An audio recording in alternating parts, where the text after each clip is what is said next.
Hey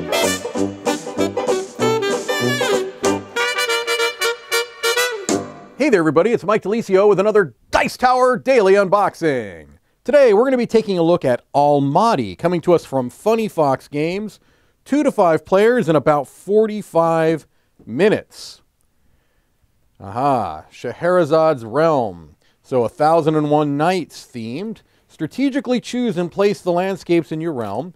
Activate their effects to gain rubies, mosaics, and goods. Move landscapes with the genie and complete objectives. Recruit the iconic characters of Arabian Nights to help you, and create the most thriving realm to win the game. All right, so obviously based off of a literary 1001 Nights. Let's take a look inside and see if we can get a better idea on how the game is played. Here we go. We've got our list of components, which it looks like are made up of different tiles and a number of cards of different types. Here we've got our illustrated setup.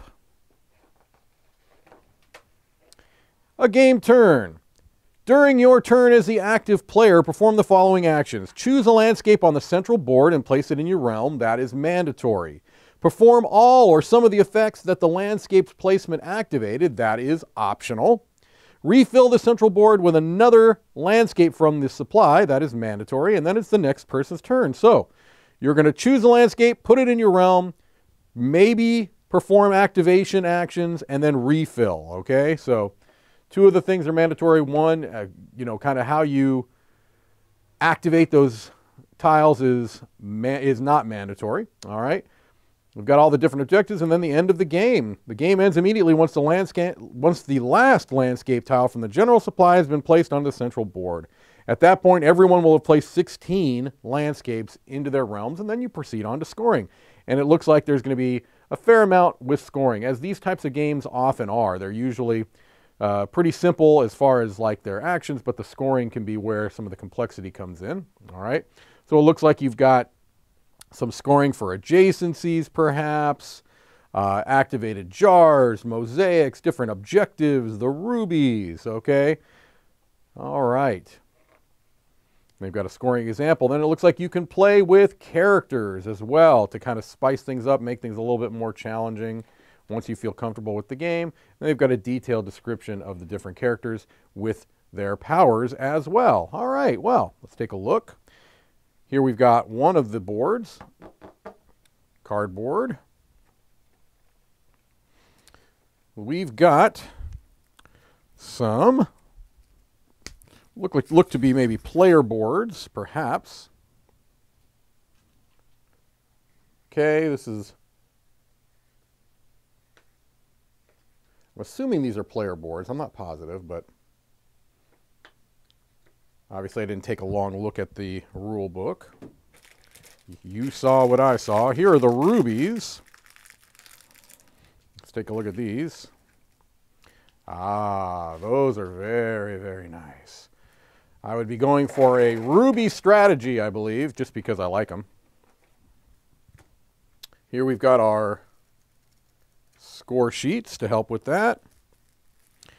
Looks like we've got some player aid cards here, if I can get them out of the packaging.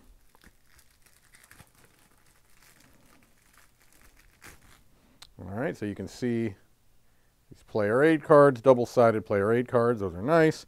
These, I believe, are the optional character cards that you can play with as a variant once you've gotten more comfortable with the game. Okay. Hussein, Alibaba, Dunya. So they've got some of the iconic characters. Looks like they all have their own abilities and probably costs to bring them into play would be my guess. Or maybe the number of rubies you get when you bring them into play. I don't know about that, obviously. All conjecture on my part. Put those back where they belong. They all go nicely in their allotted space. I'm very much a lover of organization when it comes to board games. Now, in my own personal life, if you looked at my desk, you might argue that I'm a lover of organization, but we don't need to get into that here, do we? Here we've got some square-sized cards, all right? which look to be made up of solely art. They're nice. Look like market goods. Very simple. Looks like just two goods. These are the mosaic tiles, I would imagine. Very pretty. Those continue on. I broke this into two because it was a larger deck. Here it looks like we've got the objective cards. And it looks like it's a mixture of different things. Set collection, maybe some actual placement objectives, maybe how they're oriented in your tableau in front of you. Oh my goodness. Let's look at these tiles. Maybe just one stack of these tiles will give us enough of an idea of what these look like.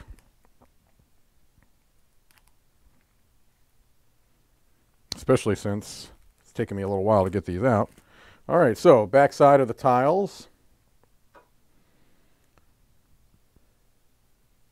More of the same art that we saw depicted on those cards, okay?